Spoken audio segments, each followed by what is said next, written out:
आपल्या गावाकडच्या भाषेत सांगायचं झालं तर दसरा काढतोय. आता दसरा अजून पुढे, पण दसरा काढतोय नाव हे का पडले हे अजून मला काय कुठं सापडलेलं नाही, पण दसरा काढतोय ही म्हणण्याची पद्धत आहे. का तर माझ्या घरी आज देवी येणार आहे, देव येणार आहे. आणि जर भगवंत देवी येणार आहे म्हणून तुम्ही घर स्वच्छ करताय, पण घर स्वच्छ करताय, पण हे घर स्वच्छ करायला सांगितलं या ठिकाणी. ते घर अशुद्ध राहिलं तरी चालेल, पण आपलं मन स्वच्छ झालं पाहिजे. एक उदाहरण सांगेन तुम्हाला. भगवंत प्रभू रामचंद्र आणि लक्ष्मण भैया फिरत होते बघा, आणि फिरत असताना त्यांना असं वाटलं मला एका ऋषींना भेटायला जायचंय, आणि देव भेटायला येणार आहेत हे त्या ऋषींना समजलं की मला माझा प्रभू भेटायला येणार आहे. पण बघा त्या ऋषींचं शरीर आहे ना पूर्ण नासलेलं कुजलेलं होतं, त्यांच्या अंगातून रक्तपू वाहत होता, असं असणारं शरीर. आणि त्यांना असं वाटलं अरे मी माझं अख्खं आयुष्य भगवंताच्या चरणावरती लावलेलं आहे, पण प्रारब्ध क्रियामान संचिताचा भोग भोगिल्याची भोगतो नसू दे, प्रारब्धानं हे शरीर मला असं मिळालेलं आहे, माझ्या देहातून रक्तपू वाहतोय, मला दुर्धराचा आजार झालेला आहे, पण माझा देव मला भेटायला येणार आहे. त्या ठिकाणी त्यांनी काय केलं की योग बळावरती आपल्या शरीराची कातडी सोलली आणि एका ठिकाणी ठेवून दिली. त्या ठिकाणी शिष्य राखण ठेवले. आता शरीराची कातडी म्हटल्यानंतर त्याला राखण नाही केली तर माहिती आपल्याला मांसाचा तुकडा पडला तर त्याच्याभोवती कावळे कुत्रे किती फिरतात.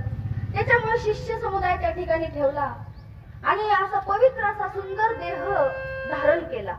कारण फक्त क्षणभरासाठी भगवंत मला भेटायला येणार म्हणून माझं शरीर स्वच्छ झालं पाहिजे. त्या ऋषींनी योग बळावरती ती कातडी सोडून ठेवली, दिव्य अशी कांती प्राप्त केली. प्रभू रामचंद्र तिथं आले आणि लक्ष्मण भैया दोघं आले. दोघं पलंगावरती बसून ऋषी आणि प्रभू रामचंद्र गप्पा मारतायत.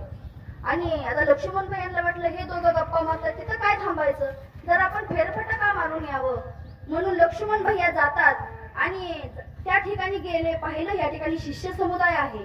त्यांनी विचारलं तुम्ही इथं का थांबलात. पाहिलं तर एका पोत्यामध्ये असं थरथर थरथर कापत होतं. अरे म्हणले ह्या पोत्याखाली हलतंय काय. मग त्यांनी त्या शिष्यांना विचारलं ह्या पोत्याखाली नक्की ठेवलंय काय.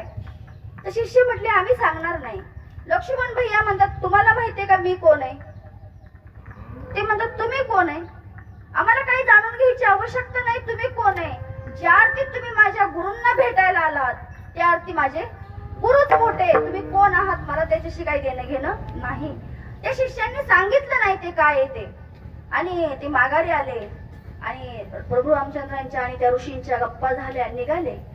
आणि निघाले मी तर बाहेर आले आणि प्रभू रामचंद्र लक्ष्मण भैया म्हणतात दादा तुम्हाला माहित आहे का तुम्ही ज्या ऋषींशी गप्पा मारल्या ते ऋषी कोण आहेत. त्यांचे शिष्य मला उत्तर त्यांनी दिलं नाही. कशाचं उत्तर दिलं नाही म्हटले. तिथे मी विचारले या पोत्याखाली काय, त्यांनी सांगितलं नाही. ठीक आहे म्हटले ऋषींना जाऊ विचार. आता लक्ष्मण प्रभू रामचंद्रांना माहित नव्हतं का हो, चतुरातो शिरोमणी गुण लावण्याची खाली भगवंत असा चतुर आहे, त्याला काही माहित नाही, त्याला माहित होतं सगळं. पण लक्ष्मण भाईंना त्या ऋषीकडे पाठवलं. ऋषींनी विचारलं ऋषींना ऋषी त्या पोत्याखाली काय.